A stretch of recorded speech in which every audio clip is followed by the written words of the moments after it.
Bonsoir, c'est un plaisir de nous retrouver ici sur la petite île de Procida pour parler d'un de ses plus célèbres touristes. Son nom, Alphonse de Lamartine.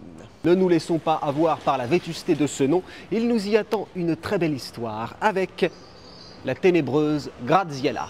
Et on embrasse toutes les Graziella qui nous regardent.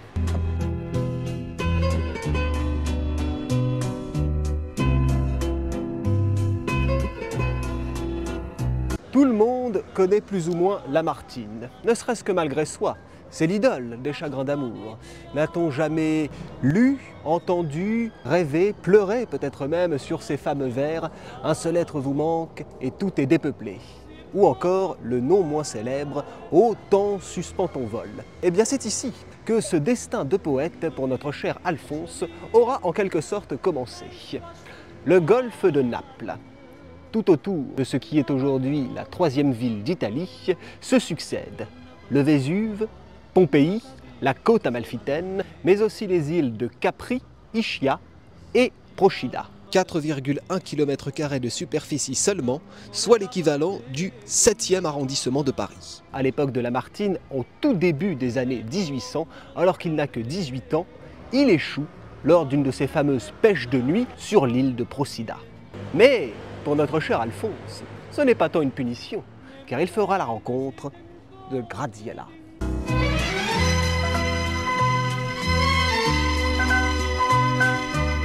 Et ils vont vivre ce que l'on pourrait appeler un premier amour, avec toute la naïveté et l'insouciance que cela compose. Ils ne savent pas qu'ils sont amoureux, ils savent juste qu'ils aiment être ensemble, mais malheureusement, cette idylle aura la saveur d'un amour de vacances. Alphonse devra repartir pour la France, où ses obligations l'attendent, et Graziella, le cœur lourd, restera seul et abandonné sur son île.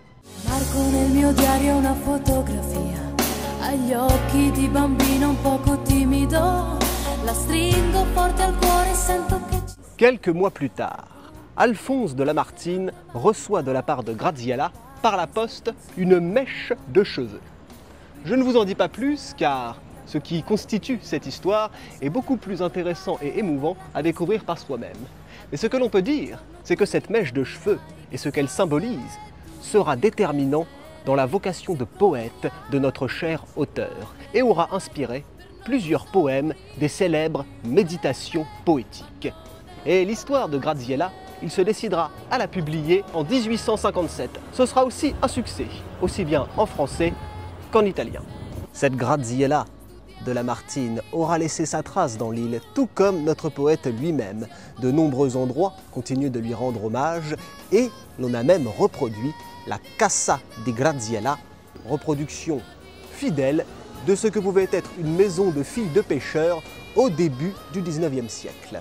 Et plus amusant encore, on a longtemps organisé sur l'île l'élection de la Graziella, la procidienne par excellence. Voilà mon premier amour, heureux et malheureux, et mon premier voyage en Italie. Depuis ce temps, l'Italie fut ma patrie, ou du moins demeura pour moi la patrie de l'amour. Voilà ce que disait Alphonse de Lamartine dans ses mémoires inédits, avec les années de recul quant à l'histoire de Graziella. Une histoire à jamais immortalisée. Aujourd'hui encore, l'île de Procida n'a rien perdu de son authenticité, ni de son pittoresque poétique. Et ce premier chagrin d'amour, auquel on revient sans arrêt, font que les vers de Lamartine nous sont toujours parlants pour tout le monde. La solitudine fra noi.